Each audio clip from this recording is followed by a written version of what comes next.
노동시장 유연화라는 부분, 저도 과연 이게 정말 보수의 어떤 여러 기업인들이 하는 말이 사실일까? 노동시장을 유연화하면 정말 일자리가 많이 늘어날까에 대한 고민을 하고 있어요. 그런데 또 한편으로는 이런 것도 있는 겁니다.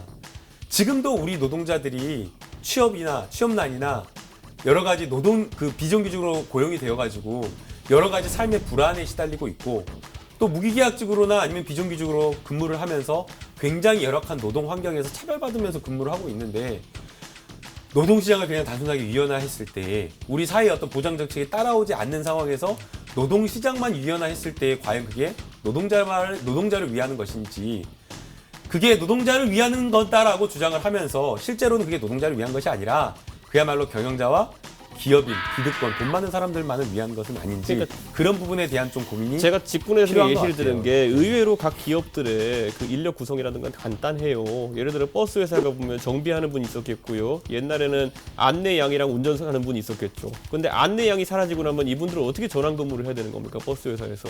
그거를 지금 누군가가 법적으로 버스 회사한테 이분들의 고용을 강제할 수는 있어요. 기술의 진보 또는 사회의 변화로 인해 가지고 없어진 직군들에 대해 가지고 강제할 수는 있겠죠. 근데 지금 상황에서 뭐 안내양이 없어진 지 오래됐지만 그때 만약 시절로 돌아가서 지금과 법제가 있었다고 한다면은 너무 간단해요. 정비, 안내양, 기사 이 세 가지 정도가 있었을 텐데 이 안내양들은 어떤 일을 하도록 유도했어야 됩니까? 그럼 그때 없어지는 직군을 지금 정규직화하는 게 아니잖아요. 아니 지금 일을 하고 있는 사람들은 지금 정규직화하는 수납원들이 거잖아요. 문제가 되고 있는 거잖아요. 근데 지금 이 수납원들에 대한 직접 고용의 부담을 떠안지 않으려고 하는 것은 갈수록 고속도로에서 수납원의 비중이 줄어들 것이라는 생각이 있기 때문에 한국도로공사가 안 받으려 하는 것이지, 예를 들어 수납을 계속 할 것 같으면은 이렇게 큰 난리 안 나요. 그러니까 저는 이 상황에서 과연 수납원들한테 그럼 어떤 전환 근무 가서 뭐 고속도로에서 무슨 뭐 고라니 잡으라고 어떤 직군을 해야 되는 겁니까? 지금 일단은 예. 앞서 제가 말씀드린 대로 한국도로공사 문제는 예.